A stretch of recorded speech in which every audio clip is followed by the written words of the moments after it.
नाज मीडिया उर्दू में आपका खैर मकदम है। वीडियो को पेश करने में ताउन किया है healing tree hospital, multi super speciality bed, Cameroon independent PU college science and arts, Ahmed tourist and travels, हज और उम्रा सर्विस बेदर। आपकी खिदमत हमारी नज़र में किसी इबादत से कम नहीं, आपका एतमाद ही हमारी कामयाबी है। ये लोग खुदगर्ज हैं और मफाद परस्त हैं। ये लोग अपने मुसलमानों के सेकुलरिज्म के नाम पे वोट तो लेते हैं, लेकिन मुसलमानों के इशू राइज नहीं करते। आज इस पे कांग्रेस पार्टी का और का क्या स्टैंड है, ये वाज़ेह होना चाहिए। अस्सलाम वालेकुम रहमतुल्लाहि व बरकातुहू। भाई, हमारा मकसद बिदर की अवाम को एक दावत फ़िक्र देना है कि इस माह मुक़द्दस में कल रात एक वाक़या जो हमारे साथ पेश आया। कल मैं नमाज तरावी मस्जिद बिलाल मैलूर में अदा किया। वहाँ पे हमारे बीदर शहर के नॉर्थ MLA अली जनाब रहीम खान साहब नमाज अदा करे। मैं कल ये देखकर चौंक गया कि 2018 के बाद से मैं उन्हें पहली दफ़ा हमारी मस्जिद या हमारे मोहल्ले में देखा। मैं बीच में एक आध बार इलेक्शन में आए होंगे म्यूनसिपलिटी वगैरह, लेकिन आज अचानक मुसलमानों की या हमारे मोहल्ले की या मसाजिद की याद उनको कैसे आने लगी?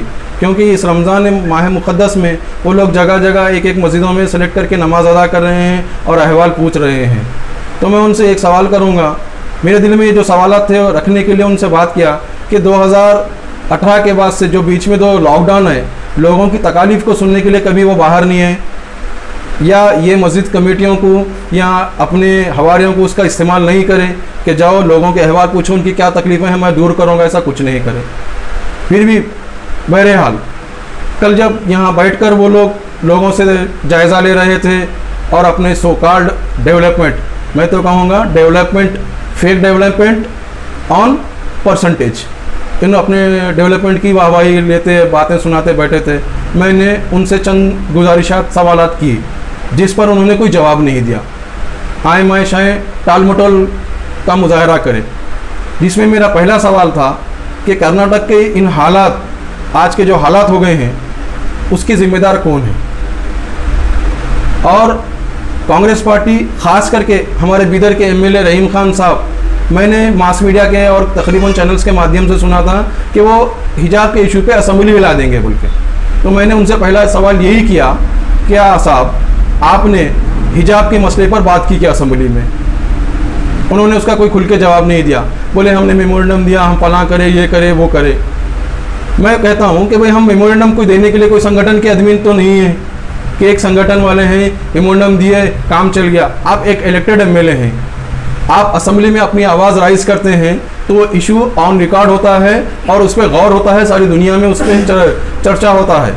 लेकिन हमारे मुसलमानों के इशू ये लोग उठाने से कासिर हैं, जबकि ये लोग मुसलमान और माइनॉरिटीज़ के नाम पे टिकट लेते हैं और मुसलमान और माइनॉरिटीज़ के वोट लेकर जीतते हैं, लेकिन मुसलमानों के इशू उठाने से ये लोग कतराते क्यों हैं? मैं उनसे ये पूछना चाहता हूँ। हो सकता है कल मस्जिद में ये जवाब देने से मुझे टाल मटोल करे और खासी रहे, तो मैं चाहता हूँ कि मैं ऑन रिकॉर्ड आज उनसे ये सवाल कर रहा हूँ कि ये और इनकी पार्टी क्यों असम्बली में हिजाब का इशू हो, या उसके बाद आज जो मीट का इशू आया, उसके बाद मुस्लिम ताजिरों के बाइकाट का इशू आया, फिर माइक का इशू आ गया मस्जिदों पे से, टारगेट क्यों बना रहे हैं भाई? एक पर्टिकुलर कम्युनिटी मुसलमानों को टारगेट बना के ये हुकूमत, हिंदुत्ववादी हुकूमत मुसलमानों पे हमले कर रही है, उनको नए नए कानून, नए नए बातें लाकर उनको परेशान कर रही है। तो इन सब का जिम्मेदार कौन है? मैं तो कहता हूं कि इन सब की जिम्मेदार सबसे पहले ये बिदर के MLA या इनकी पार्टी, रहीम खान साहब की पार्टी, कांग्रेस जैसे लोग हैं। क्योंकि कर्नाटक में हुकूमत BJP आने की वजह यही कांग्रेस पार्टी है। अगर इनके दगाबाज जो मुसलमानों के और सेकुलर लोगों के वोटों को दगा करके उनके वोट लेकर जाकर BJP में ज्वाइन हो गए, आज वो BJP में ना जाते तो ये BJP हुकूमत बनती नहीं थी और ये माहौल क्रिएट होता नहीं था। ये लोग खुदगर्ज हैं और मफाद परस्त हैं। ये लोग अपने मुसलमानों के सेकुलरिज्म के नाम पे वोट तो लेते हैं, लेकिन मुसलमानों के इशू राइज नहीं करते। आज देखिए, पिछले दिनों जो रामनवमी की जो यात्राएं शुरू हुई, हिंदुस्तान के 7 स्टेट्स में मामला और हालात बिगड़ गए। इस पर कोई सो कॉल्ड सेकुलर आदमी, या हमारे कर्नाटक के हो या बीदर के, या कोई भी हो, उन लोगों ने अपनी आवाज़ राइज नहीं करी। क्यों नहीं करी? आज एमएलए साहब बहुत जल्दी आते हैं, अब आज उनको याद आ गया, बीदर के मुसलमान याद आ रहे हैं उनको। क्यों नहीं है भाई?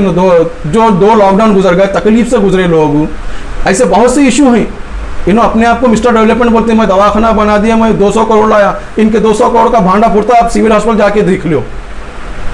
इन्हों अगर मुसलमान कौम जब इनको जिताती है, आप गौर करके देखिए, अदर कम्युनिटीज़ के जो भी लीडरान हैं, वो लीडरान अपनी कम्युनिटी की भरपूर नुमाइंदगी करते हैं। अपनी कम्युनिटी को जो भी परेशानी आती है उसके ऊपर आवाज़ उठाते हैं वो लोग। तो ये लोग क्यों नहीं उठाते? अगर ये लोग, अगर इनकी पार्टी, मैं यहाँ तक कह देखा कि एक इनका एमएलए आवाज़ उठाने गया मिस्टर ज़मीर अहमद खान, तो उनको शोकास नोटिस इशू हुई। तो ये क्या, ये कांग्रेस पार्टी को सिर्फ मुसलमानों के वोट होना और मुसलमानों के इशू ये लोग नहीं उठाएंगे? क्यों नहीं उठाएंगे? तो ये काबिल गौर है और काबिल फ़िक्र है कि फ़िक्र करने की हमें ज़रूरत है कि ऐसी पार्टियों को हम वोट देते हैं सेकुलरिज्म के नाम पे, बाद में ये लोग खामोश बैठ जाते हैं अपने आकाओं को खुश करने के लिए, और इनके हवारी जो कुछ अपने आप को चंदे या अपने आप को फंड या अपने आप को ग्रांट्स हासिल करने के लिए इनकी चापलूसी करते हुए, टेंडर्स लेने के लिए ऑन परसेंटेज, ये लोग इनके दबाव में रहते हैं और इनकी चापलूसी और खुशामद करते हैं। ये लोगों के धोखे में आने की बजाय मैं अवाम से कहूँगा कि आप अब गौर करने की ज़रूरत है। ये दावत फ़िक्र दे रहा हूँ कि मैं ऐसे सियासी जो कायदीन हैं जो हमें सिर्फ वोट की हद तक इस्तेमाल करते हैं, बाद में वो हमें भूल जाते हैं, ऐसों को सबक सिखाने की ज़रूरत है। आज क्यों रमज़ान में याद आ रहा भाई, रमज़ान एज ए एडवांटेज इस्तेमाल कर रहे हैं। मस्जिदों के दौरे इनके ये सिर्फ पॉलिटिकल स्टंट है। क्यों? जैसे उन्होंने किसी गणेश विसर्जन में जाके नाचना, किसी की जयंती पे जाके नाचना जैसा है ना, तो ये मस्जिदों में आकर पूछना भी इनका वही सिर्फ पॉलिटिकल स्टंट है। कोई मुसलमानियत बताना नहीं है इनका, यहाँ पे ऐसे दौरे करना। मैं इनसे कहता हूँ कि अगर वो हकीकत में अपने हमारे एक बीदर के मुखलिस और सच्चे कायद हैं, तो आप ये आवाज़ उठाएंगे कि आप ये जो वेंडर्स के ऊपर जो हमले हुए कर्नाटक में, उस पर आवाज़ उठाइए। आप जवाब नहीं दे रहे, खुल के जवाब नहीं दे रहे, ऑन रिकॉर्ड आपको जवाब देना पड़ेगा। ठीक है, असेंबली में बोलने के लिए प्रोटोकॉल होगा, कुछ लोग बोल सकते हैं। आप मीडिया की कल प्रेस कॉन्फ्रेंस बुला के कल ये लोगों का सिर्फ कंडेम करके बताइए हमें कि ये जो कुछ हो रहा है इसकी मजम्मत करके बताइए। आप में वो गट्स नहीं है, आप ये लोगों की मजम्मत तक नहीं कर सकते, आप उस पर बात तक नहीं कर सकते। क्यों बात नहीं करते भाई? आपको इशारा नहीं मिलता, आपको ऑर्डर नहीं मिलता अपनी जमात की तरफ से कि सिर्फ इलेक्शन में मुसलमानों को जज्बात में लाना, और इन माहौल का भी फायदा इनको भी हो रहा है। ये जो कर्नाटक के जो माहौल के जो हालात जो पैदा हो रहे हैं, उसका एडवांटेज कांग्रेस और बीजेपी दोनों उठा रहे हैं, क्योंकि ये इलेक्शन मोटिव है कि जैसा इनको फायदा ये होता है, इन हिंदुत्व के नाम पे एक लोगों को अलग कर रहे हैं, और इनको ये मौका मिलता है कि देखो बीजेपी आई तो तुम्हारे लिए तकलीफ होती है, आ जाओ हमारे साथ आ जाओ, हमको वोट दे दो, हम तुम्हारे ठेकेदार हैं, हम तुमको बचाते हैं। सिर्फ इलेक्शन की हद तक बात करते हैं, उसके बाद कोई बात नहीं करते हमारी। क्यों नहीं करते भाई ये लोग? मैं इनसे ये पूछना चाहता हूँ कि बहुत से इशू हैं, इन्होंने अपने आप को डेवलपमेंट, मिस्टर डेवलपमेंट बोलते हैं, मैं तो बोलता हूँ फेक डेवलपमेंट है इनका, ऑन परसेंटेज चल रहा है। मेरा ये मुद्दा है कि डेवलपमेंट तो हम अवाम टैक्स पेड करती हैं, डेवलपमेंट ऐसे वैसे होना ही है, होगा, लेकिन ये माइनॉरिटी के नाम पर जीत कर जाने वाले, माइनॉरिटी के वोट से जीत कर जाने वाले लोग मुसलमानों के और माइनॉरिटीज़ के इशू क्यों राइज नहीं कर रहे? आज कर्नाटक का कांग्रेस क्यों खामोश है कर्नाटक के इन हालात के ऊपर?